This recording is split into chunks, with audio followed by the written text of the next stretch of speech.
कचाचे हे पत्र वाचून संपविताच माझी स्थिती मोठी विचित्र झाली. चोरासारखं मी मंचकावर बसलो.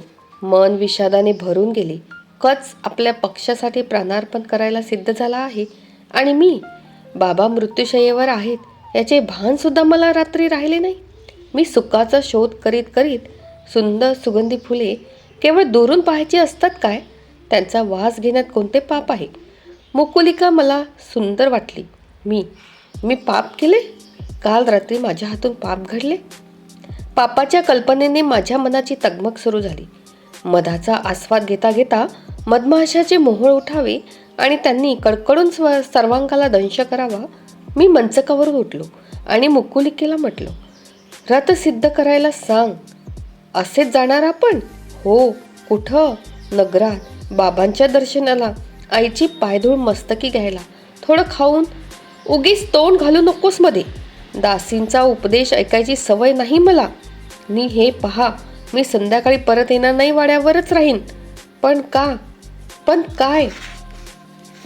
युवराज अहोरात्र अशोकवनातच राहणार आहेत.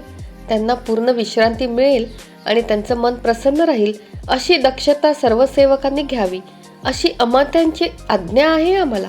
ठीक आहे, ती ऐकली मी. मग संध्याकाळी विश्रांतीकरिता मी येणार नाही.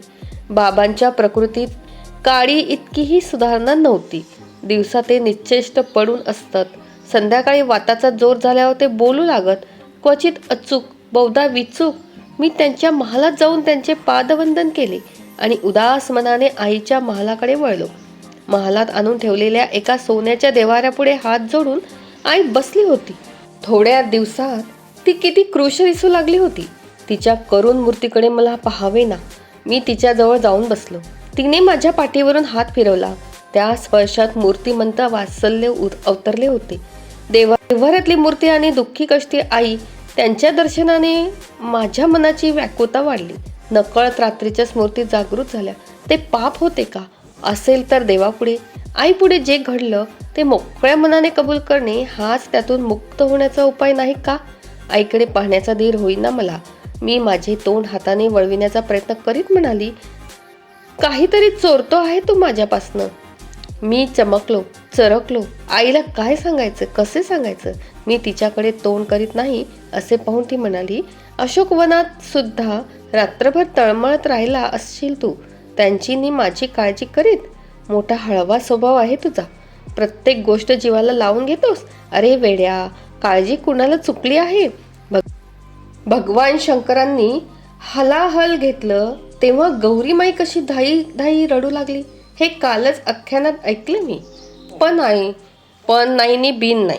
लहानांनी काळजी करून झुरायचं असेल तर मग वडील माणसं हवीत रे कशाला?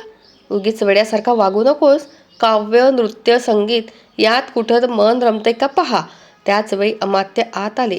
आई म्हणाली, अमात्य, त्या अशोकवनातली व्यवस्था काही? अमात्य मध्येच म्हणाले, देवी, तिथं काहीही ऊन पडणार नाही अशी व्यवस्था केली आहे मी.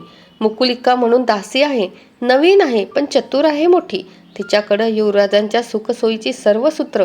मी पुन्हा चमकलो, चरकलो. जे काल रात्री घडलं ते अपरिहार्य असो वा नसो, पाप असो वा नसो, ते अमात्यांच्या संमतीनेच घडले काय? नाही तर मुकुलिकेसारख्या दासीला एवढं साहस करण्याचा धीर कसा झाला असेल? याचा अर्थ ते सारे क्षम्य आहे असाच का? आई अमात्यांना म्हणत होती. तुमची तिथली व्यवस्था फार सुरेख असेल पण येऊन सुखात रमायला हवं ना. ती हसली आणि पुढे म्हणाली, आमची माणसं कशी आहेत हे मी का सांगायला हवं तुम्हाला अमात्य? इंद्रलोकात सुद्धा ती सुखी व्हायची नाहीत. मला वाटतं ययूचा दिवसाचा वेळ काव्य, संगीत अशा काही नांदात गेला तर त्याचं मन लवकर स्थिर होईल. राजकवीचा दुसरा मुलगा माधव आहे ना, मोठा रसिक आणि बोलका आहे. त्यालाच बोलावून घेऊ. दिवसभर युवराजांच्या सेवेत ठेवतो म्हणजे झाले. मी हसण्याचा प्रयत्न करीत अमात्यांना म्हणालो, माधवाला आधी कुणा तरी पंडिताकडं मला घेऊन जायला सांगा. जन्ममृत्यूच्या गूढ प्रश्नांनी माझं मन भावरून गेलं आहे. माधवने मला एका श्रेष्ठ पंडितांच्या घरी नेले. त्यांच्याविषयी अनेक आख्यायिका प्रचलित होत्या. जाता जाता तो त्या मला सांगू लागला. पौर्णिमा व अमावस्या या 2 दिवशी ते घराच्या मंडळींच्या पंक्तीला बसून भोजन करीत. इतर दिवशी अभ्यासिकेत त्यांचे ताट जायचे. ते ताट बुधवारचे आहे की गुरुवारचे आहे हे सुद्धा त्यांच्या लक्षात येत नसे. हिमालयाच्या टेकड्याप्रमाणे त्यांच्या खोलीत शस्त्रांच्या पोथ्यांचे उंच उंच ढीग पडलेले असत. त्या टेकड्यामधल्या गुहात राहणाऱ्या ऋषीमुनींप्रमाणे हे पंडित महाशय या टेकड्यामधल्या किंचित मोकळ्या जागेत खुरमांडी घालून बसलेली दिसत. एका आषाढ्याच्या अमावस्येला ऐन मध्यरात्री कुणी चोर त्यांच्या अंगणात आला. त्याच वेळी पंडित महाशय कुठल्या तरी शोकातला एक शब्द प्रक्षिप्त आहे अशी शंका येऊन पोथ्या धुंडाळीत आपल्या खोलीत फिरू लागला. हातात दिवा घेऊन मध्यरात्री फिरणारी, दाढी बोटभर वाढलेली, अतिशय हडकुळी अशी ती आकृती पाहून या घरात भुताटकी असावी असे त्या चोराला वाटले. तो भ्याला आणि आल्या पावली पळून गेला. राजसभेत ते विशेष महत्वाच्या समारंभांना तेवढे येत. नृत्यांगायन सुरू झाले की मान खाली घालून श्लोक पुटपुटत बसत. भेटायला येणाऱ्या माणसाला ते कोणता प्रश्न विचारतील याचा नेम नसे. एकदा एक जटाधारी यती परमेश्वराच्या स्वरूपाविषयी त्यांच्यापाशी काही चर्चा करण्याकरता गेला.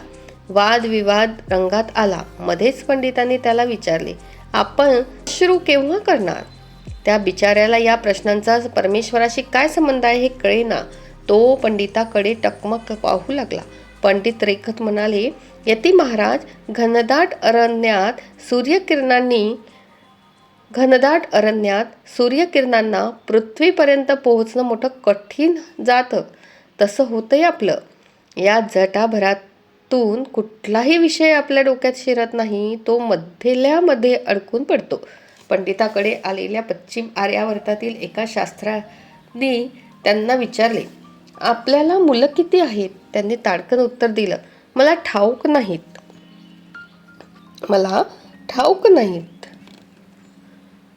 ते सौभाग्यवतीला विचारा. असल्या गोष्टीत लक्ष घालायला वेळ नाही मला.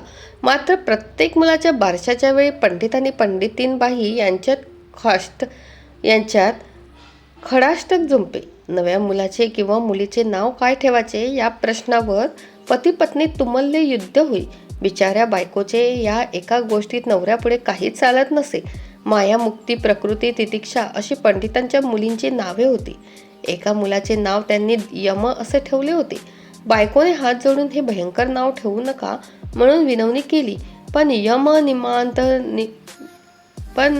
यम नियमातला हा यम आहे, याचा अर्थ फार चांगला आहे असे सांगून त्यांनी तिचे तोंड बंद केले. तो मुलगा 5-6 वर्षाचा होऊन बाहेरच्या मुलांबरोबर खेळू लागला.